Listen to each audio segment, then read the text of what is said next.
This right here is the 2022 United States Senate map, how I currently have it right now.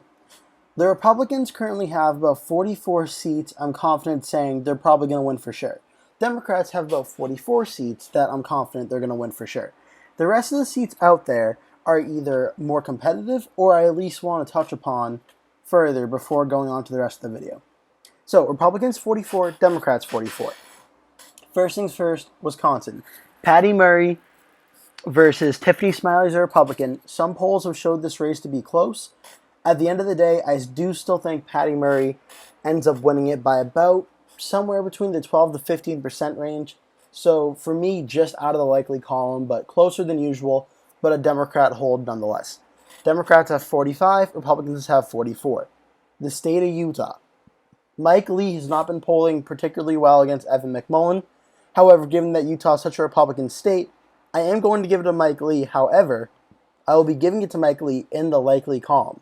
This might be the Kansas of, say, 2014, where the incumbent was not polling well, but they did end up winning by over 10 on Election Day.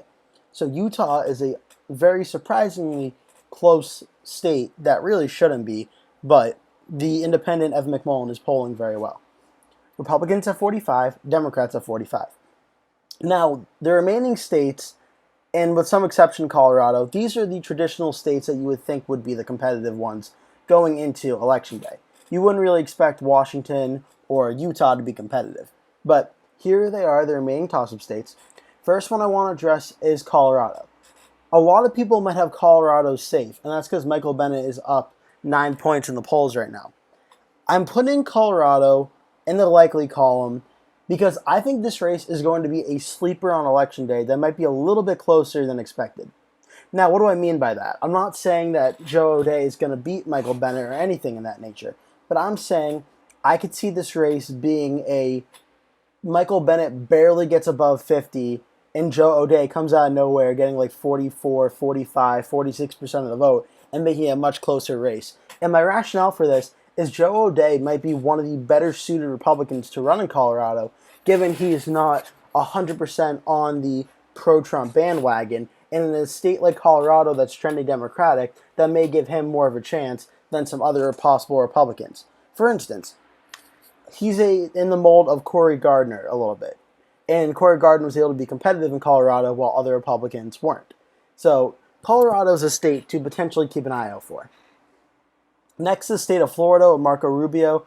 I'm a little bit of a bold take. I'm putting it in the likely column, somewhere between 5 to 9 percentage points or so victory for Marco Rubio.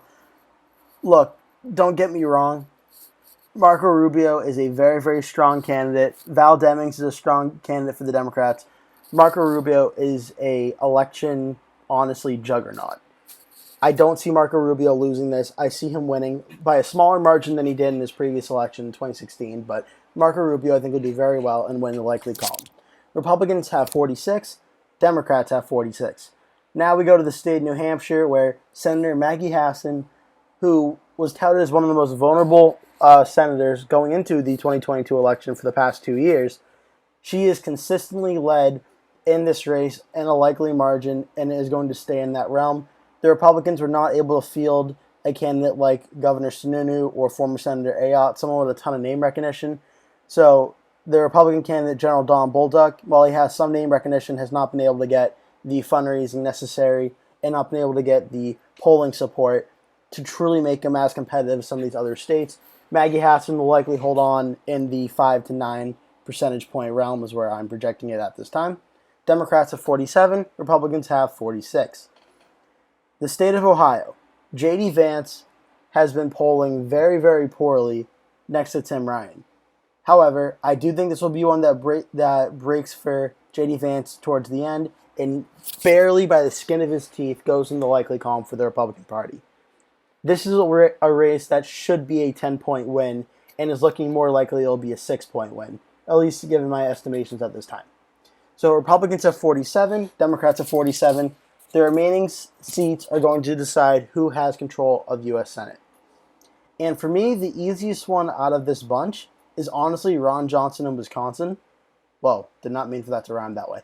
Ron Johnson, He's been polling very well in the Real Clear Politics and 538 polling averages. He has hit above the 50% threshold, which is key for me in truly relying on polls. I use polls as a guide, as a roadmap, as a key indicator for what's going on.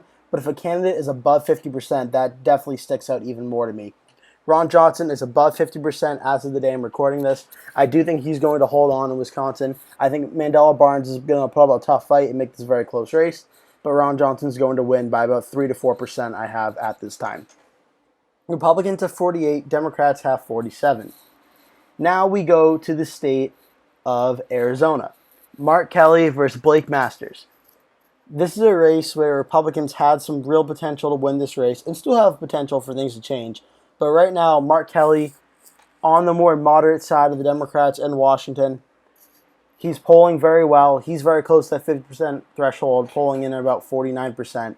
There are a lot of undecided votes out there, but I think Mark Kelly's going to be able to hold on and defeat Blake Masters in this race. I think if there was another Republican candidate like Doug Ducey, I think he would have had a much better shot at winning this race than Blake Masters or even Mark Brnovich would have. But I do think at this time Mark Kelly's going to hold on and narrowly win his reelection in Arizona for a full 6-year term. Republicans 48, Democrats 48. Now we go to the state of North Carolina. Ted Budd versus Sherry Beasley. I have this race in the lean column as well. The polling shows a neck-and-neck race. However, important to mention that North Carolina did slightly get underrepresented Republicans in 2020 in the U.S. Senate race. And I do suspect it will be similar, probably by only a percentage point or less or so. But at this point, I have Ted Budd winning about 50% of the vote. Sherry Beasley probably in the 47 to 48% range, and then 2% for undecided or a third-party candidate. So very, very close, but I do have North Carolina going red at this time. 49 Republicans, 48 Democrats. Now we come down to the state of Georgia. This is a very, very tough state to gauge. Herschel Walker was seen as one of the top candidates Republicans could put up. He was doing very well for many months, and then just a plethora of scandals in the last 2 weeks have come out against him. Raphael Warnock is doing very well, very stable in the polls. Herschel Walker has sunk. His poll numbers went down to 42%. He's starting to rebound up to 45%, but I still think it might be a little too late. I think Brian Kemp being on the ballot at the same time might actually help Herschel Walker, but at this time, I think Raphael Warnock will actually be able to pick off Georgia and win. Now, I'm not projecting if he'll go to a runoff or not. On election day, if I had to bet one of them to win, I would bet on Warnock to win. If it goes to a runoff, maybe Walker has more of a shot, but right now, I think Georgia, given the trajectory of the race and Herschel Walker's controversies and scandals at this time, Georgia will narrowly go blue. 49-49, Republican, Democrat. Nevada, Adam Laxalt, Catherine Cortez Masto. This is one of the closest races in the country. Nevada is a state that is very special to me. It's one of the first states that I remember going in depth on when I first started in 2018. It's a state that I've never been able to gauge correctly. If the polls say one thing, the state tends to do the other. So I'm tempted to give this race to Catherine Cortez Masto just based on that alone. But Adam Laxalt has a bigger lead than Dean Heller did in 2018. He has a bigger percentage vote share than Dean Heller did in 2018. I'm narrowly giving Adam Laxalt the win in Nevada. There are too many undecided votes left to say this is going to be a 5 or 6 point race. If Adam Laxalt wins this race and flips Nevada, it is going to be by the skin of his teeth. You can mark my words on that. If Laxalt pulls off a win, it will be a close one. It will not be a blowout. This is one that can truly go either way, but I'm giving Nevada narrowly to Adam Laxalt. And lastly, we have the state of Pennsylvania. John Fetterman versus Dr. Mehmet Oz. This race is incredibly close. And no disrespect to the two candidates, but it really is about the lack of a quality candidate there. John Fetterman, not to comment too much on his health issues, but his health issues are a legitimate concern. Dr. Oz is technically not even from Pennsylvania, and a lot of Republican voters don't seem to have the same enthusiasm behind him as, say, another potential Republican candidate. This is a race that will go right down to the wire, likely be decided by under 1 to 2 percentage points. And at the end of the day, I am going to give Pennsylvania to John Fetterman over Dr. Oz. where Dr. Oz is polling with a few weeks ago to the election, he's still in the 44% range. That is very, very concerning for a state that Donald Trump was able to win in 2016 and narrowly lose to Joe Biden in 2020. That is concerning that Dr. Oz is only getting 44%. He'll probably get up around 47, 46% on election day, but I think John Fetterman's going to pull this off again by the absolute skin of his teeth. 48% for Fetterman, 46 to 47% for Oz, and then 2% for a third party. Republican Democrats will split the Senate 50-50, giving the Democrats the narrow majority. I think this will actually continue the trend from 2018, where Republicans picked up Senate seats but lost the House. And I think this time around the Democrats will lose the House, but Democrats will pick up Senate seats. This is a really potentially big Republican wave year. And right now, all the polling data just shows that the Republicans really have a few missed opportunities, especially in Pennsylvania, Georgia, and Arizona. Adam Laxalt in Nevada was perhaps their best pick of all the Republicans to challenge Democratic senators. That was their best choice of them. But Arizona, Georgia, and Pennsylvania are just three honestly missed opportunities that even if they win, there were better candidates who could have won by bigger margins. And it looks like all three of those, at very least, all three or two out of the three could be going Democrat at this time. But this is what I have for the prediction. About 3 weeks until Election Day, Republicans will have 50 Senate seats, Democrats will have 50. Thank you so much for watching, and I'll see you in the next video.